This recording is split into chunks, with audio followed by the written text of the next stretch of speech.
में है आईटीसी का स्टॉक। निफ्टी का टॉप लूजर है, स्टॉक में 3% की गिरावट है और वजह यह है कि जो डिमर्जर से जुड़ी इसकी खबर आ रही है, जो कंपनी ने घोषणा की है, उसके बाद हम देख रहे हैं कि स्टॉक में दबाव है।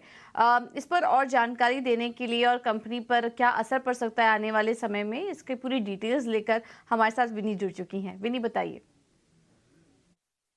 बिल्कुल, तो हम जो बात कर रहे हैं कि आईटीसी के डीमर्जर की बात कर रहे हैं, यस, हमने आपको 20 जुलाई का बताया था और अपने न्यूज़ ब्रेक कंफर्म हो चुकी है कि आईटीसी डीमर्ज करने वाला है अपना होटल बिजनेस, यहाँ पे वैल्यू क्रिएशन क्रिएट करेगा। और आईटीसी ने जो बताया है कि वो होल्ड करेगा 40% ये डीमर्जर एंटिटी में और 60% बाकी जो होगा वो शेयर होल्डर्स के पास होगा। उसके अलावा बोर्ड अभी मिलने वाली है ये अप्रूवल के लिए 14 अगस्त को। अभी बोर्ड का इन प्रिंसिपल अप्रूवल आया, तो 14 अगस्त को ज़्यादा डिटेल्स आएगी इन टर्म्स ऑफ कौन से रेशियो में जा रहा है, कैसे ये हो रहा है, तो ये 14 अगस्त का ज़्यादा डिटेल भी आएगी। अभी एसओटीपी वैल्यूएशन के हिसाब से देखें तो आईटीसी का जो होटल बिजनेस है वो सिर्फ अकाउंट करता है around 4 to 5% of the total SOTP valuation of the current ITC business.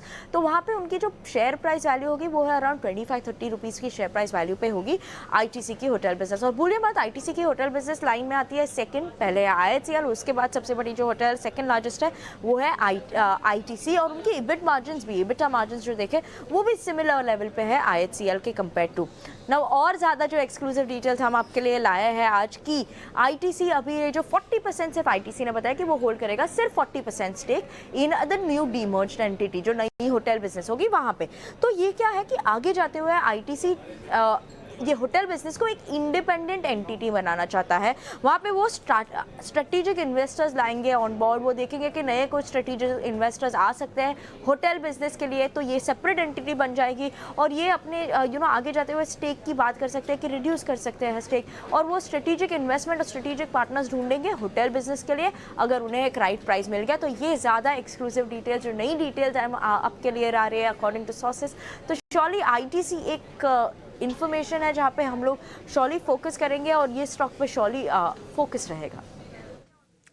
बिल्कुल, बहुत बहुत शुक्रिया विनी आपका ये सारी जानकारी देने के लिए। तो 14 अगस्त को बैठक होगी जिसमें कि डीमर्जर को लेकर फैसला किया जाएगा और डीमर्ज्ड एंटिटी में आईटीसी 40% हिस्सेदारी आईटीसी की होगी। तो ये कुछ खबर यहाँ पर निकल कर आ रही है आईटीसी से जुड़ी।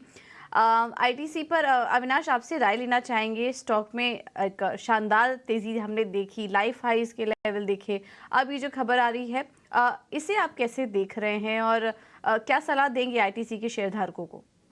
नहीं, मुझे लग रहा है कि देखिए आईटीसी का होटल का जो वैल्यू अनलॉकिंग था वो बहुत समय से मार्केट एक्सपेक्ट कर रही है और फाइनली अभी ये फाइनली फ्रक्टिफाई हो रहा है। मोस्ट इम्पॉर्टेंट थिंग पूजा रहेगा कि क्या स्वैप रेशो रहेगा, क्योंकि अभी जो रिपोर्ट्स आ रहे हैं इसमें ये बताया जा रहा है कि आईटीसी इसमें 40% रिटेन करेगा, 60% पब्लिक शेयर होल्डर्स ओन करेंगे, तो रेशियो बहुत इंपॉर्टेंट रहेगा। हालाँकि देखिए इनकी प्रॉफिटेबिलिटी और रेवेन्यू होटल बिज़नेस का ओवरऑल जो रेवेन्यू मिक्स में है वो काफ़ी कम है, लेकिन इनका जो इन्वेंट्री है वो काफ़ी बड़ी है। इनफैक्ट इंडियन होटल्स के बाद इनका सेकंड नंबर लगता है और जिस प्रकार के प्रीमियम होटल्स ये चलाते हैं, मुझे लग रहा है कि लॉन्गर टर्म में डेफिनिटली अच्छी वैल्यू अनलॉकिंग के लिए जगह है। कंसोलिडेटेड एंटिटी में मुझे लग रहा है कि अभी भी सारे बिज़नेसेस बहुत अच्छा काम कर रहे हैं, जैसे सिगरेट्स है, उसके बाद एफएमसीजी है। तो डेफिनिटली मुझे लग रहा है कि 550-560 का एक कंसोलिडेटेड वैल्यू बनता है। अनलॉकिंग के बाद हमको देखना पड़ेगा होटल बिजनेस किस प्रकार से वैल्यूएशन आता है, लेकिन definitely medium to long term prospects काफी अच्छे हैं। तो कमजोरी में किसी को खरीदना है तो डेफिनेटली इसका यूज करना चाहिए। मुझे लग रहा है आगे भी अच्छी खासी रिस्क रिवॉर्ड इन्वेस्टर्स को मिलनी चाहिए। ठीक है। तो आईटीसी मौजूदा लेवल पर अगर किसी को एंट्री लेनी है तो आप बिल्कुल ले सकते हैं और आगे कुछ और भी डिटेल्स, स्वैप रेशियो क्या क्या रहता है, इस पर हमारी नज़र बनी रहेगी। तो इस पूरे मामले पर हमारा फोकस रहेगा और इससे जुड़ी हर छोटी जानकारी हम आपके सामने रखेंगे। लेकिन चलिए